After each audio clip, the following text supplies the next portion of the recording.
For over 10 years, I struggled with severe digestive issues.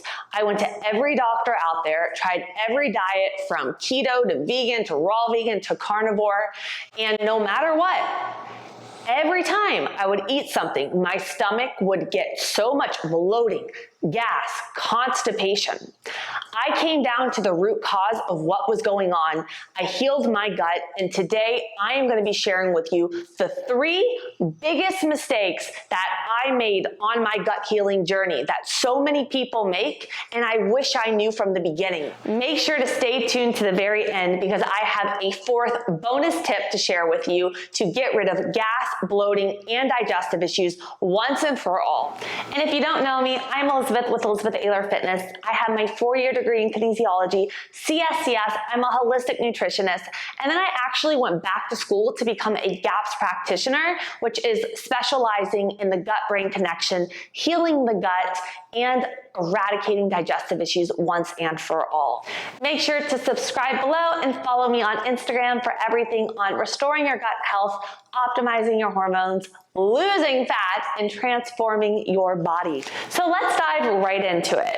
My first mistake when it comes down to healing my gut is going to be going to a low FODMAP or a limited gut healing diet and staying on that for a long period of time. And I want to explain why. I did a whole video on my YouTube titled Low FODMAP Diet where I go in depth on this, but hear me out. When we have a lot of digestive issues, maybe you're dealing with chronic gas, bloating, constipation, it's affecting your mind, you're getting a lot of anxiety, food allergies, sensitivities, acne, itchiness, that's histamines. A lot of the times we go to the doctor and what they do is they say, they run all the tests, they can't find nothing wrong with you. So they say you have IBS or IBD, they give you Miralax, Ducalax, and then they say, go follow this low FODMAP diet or this gut healing diet. And this is the deal. I personally feel like IBS and IBD are a way for a doctor to basically say, I don't know what's going on, so let's diagnose you with something. When we go to these more elimination diets, like low FODMAP diets, low histamine diets, Sibo diets, these aren't meant to be long-term. With a low FODMAP diet, we're cutting out a lot of the fermentable carbohydrates. If we have an underlying cause with an imbalance of the good and bad bacteria, parasites, we have Sibo, H. pylori, then we have an imbalance of the good and bad bacteria. If we're getting a lot of gas and bloating when we're having these higher FODMAP foods, there could be an underlying cause causing the bacteria to ferment, causing a lot more gas and bloating, which makes you feel uncomfortable.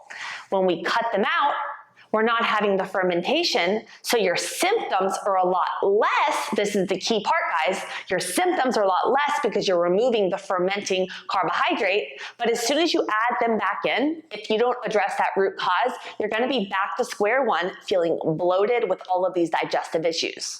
So the first biggest mistake I see a lot of people make on their gut healing journey, and I made myself in the beginning, is I went to a limited diet, and when I felt better because I cut out all these fermenting carbohydrates or even the histamines, as soon as I added them back in, I would get all of the reactions again. If it was a histamine, I would get my eczema back. I would get my hives. I would get itching, sneezing. With the fermenting carbs, I would get the gas, the bloating, because I did not address the root cause. You have to get to that root cause. The second biggest mistake that I made and a lot of my clients make before coming to me to heal is taking a protocol that you find online and following it yourself. And what I mean by this is you may think that you have maybe H. pylori or parasites, or you think you have low stomach acid. So you go online and you Google bloating, digestive issues, what to do. You find someone else's protocol and you do it yourself, thinking that it's gonna heal you and it's gonna get you the same results. The truth is, their body is not your body, is not your gut microbiome. If you have a totally different underlying digestive issue going on, what may work for someone may make you feel worse, may make your issues worse. So before ever treating something like yeast, bacteria, H. pylori, you want to know what is going on first. And one of the best tests that I believe is the GI map stool test with a add-on for H. pylori. If you think you have Sibo, you could do that test separately, but you want to test for both forms of Sibo as well. And I do these tests each year just to make sure that I am in the clear, because I had 15 types of parasites, H. pylori, Sibo, my liver was going, my kidneys were going, I had all my digestive issues were just to the point where I had severe mast cell. Everything would just make my skin itchy, red. I would get like eczema all over my scalp, where my scalp was itchy. So address what is going on with your body. If you haven't tested and you've been struggling for a long time, I would highly recommend getting the testing done to figure out your root cause.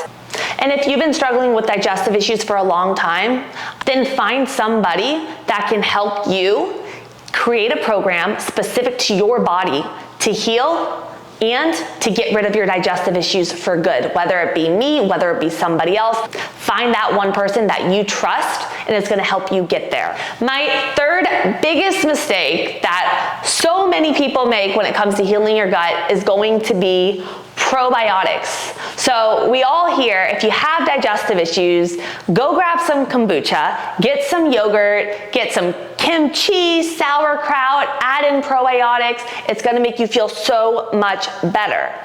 For some people, yes, that is the case. For some people, not. And I'm gonna explain why now. So, every time we take an antibiotic, it kills off our good and bad bacteria. If we got a lot of chronic yeast infections, we had a lot of surgeries, we've been on longer courses of antibiotics, this can cause the imbalance of good and bad. It can cause things like leaky gut, and all of this affects our absorption, our assimilation of our nutrients, and it's just like our gut, it really is where our immune system is. If we've taken all these antibiotics, we kill the good and the bad bacteria, and we have an imbalance, the bad bacteria can take over. If we add in probiotics and we have an underlying cause like Sibo or mast cell, histamine issues, we're getting itchy every time we do probiotics, or you feel worse when you do any of these ferments, that means there's an underlying root cause, and now may not be the best time to add in the probiotics. For me, adding in probiotics in the beginning completely triggered my mast cell because of the fermentation, but also because I had Sibo, it made my gas, my bloating, everything so much worse. With my clients, I do a 4R protocol. The first thing that I do is I get all of the things that could be causing and triggering inflammation in the body out. That way we get them feeling good fast. We get our bowels moving. We get our mind feeling better, because if your gut feels bad, you're gonna have chronic anxiety and you're not gonna feel good. You're not gonna wanna do good when you don't feel good. The second thing I do is I get down to the root cause. I start focusing on supporting our liver, our kidneys, our major detox pathways, while adding in different things to heal that lining of the gut. And all of these are specific to each of my clients based off of what is going on, guys. Individualized approach. The next thing that I do is I focus on eradicating once we support the liver and the kidneys, because we don't want to kill if we're highly toxic and we're backed up, because then we're just going to have Herx reactions and feel worse. And then that probiotic factor more comes toward the end. Once we got rid of the bad, we focus on our detox pathways, we got the inflammation out, we've added in a ton of foods with no reaction, and we really expanded everything, boom, now we can add in the probiotics, and we may not have that reaction because we really focused on really restoring our gut microbiome. So there is always a time and place when to add in those probiotics so that you're actually getting the right effects from it. I saved the best tip for last, but before I go into the fourth bonus tip, I want to take a second to share something with you. After struggling with severe digestive issues for over 10 years, having no doctor be able to help me, feeling like just like I was crazy, Like, why am I having these digestive issues? What did I do wrong? What foods do I eat?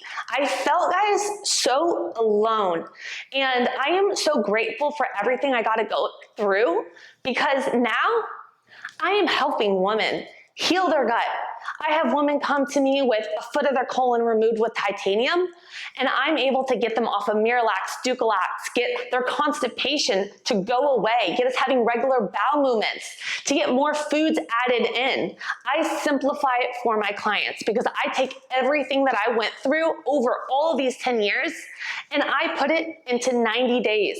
So if you've been to every doctor out there, you don't know what to do to get down to that root cause and heal your gut, send me over a DM gut on my Instagram, or I will put my whole questionnaire below for you, and let's set up a call. I want to help you heal your gut and get rid of gas, bloating, and digestive issues for good, because I know how it feels to wake up and just to feel bloated before you even drink water. And I'm sorry, that's not normal. So if you need help getting to the root cause, healing your digestive issues, I've worked with hundreds of women through menopause with gut, digestive issues, feeling their best self. So send me over the DM gut on Instagram, or you can fill out my questionnaire below. We will set up a call. I'll be in touch with you within 24 hours to see if we are that perfect fit to move forward on your healing journey.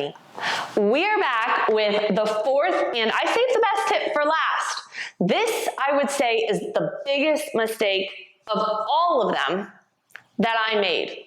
And it's going to be thinking that the stress was not the root cause, thinking that I was Sibo, thinking that I was the parasites. I was so focused on I'm broken, I'm never gonna get better. I was reading all these cases on Sibo and on parasites and all these people on how they're not healing and how they keep relapsing, and thinking that I'm never gonna get rid of this for good. I'm always gonna be struggling like this. I let myself become my health issue. And I see so many clients come to me and they have so much chronic anxiety over their digestive issues and over their health, and they think that they're never gonna get better.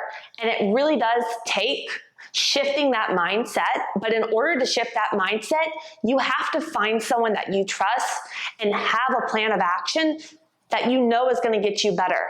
For me, I went to so many doctors. I was sitting in my car after being in Georgia trying to do this GI small intestine clean out, and I was in the car with my mom because they thought I had a blockage. They sent me to the hospital to get a DEXA scan, and I had no issues. And I told my mom, I'm done. I'm done with doctors. I'm done with doing all of this. And I sat down and I created my own protocol that I believed in. I took everything that I studied, I researched, I made a 90-day protocol. I said, I am not my Sibo. I am not my parasites. I am not the other people that didn't heal. I made my plan of action. After those 90 days, I was done cleansing. I changed my diet. I focused on my stress. I focused on the trauma, and I healed myself, and I didn't look back. Do not become your health issue. Get a plan of action, get down to the root cause, follow it out, and heal, because your body is meant to heal. And if you need help, again, please send me over the DM gut on Instagram, or fill out the questionnaire below, and let's see if we're that perfect fit, because I truly, truly want to help people heal their body, get rid of digestive issues for good, and not go through what I did, because it was a lot, and I want to make it, I want to help people. That's what I believe I was put here for. So I hope you guys enjoyed this video today. Make sure to subscribe, share this with a friend, and I will see you next time. I want you to also drop a comment below. Do you want more videos on gut health? Do you want more on post-menopause, perimenopause, fat loss? Drop it below and I will create more videos for you based off of that. I love you, fam, and have an amazing day.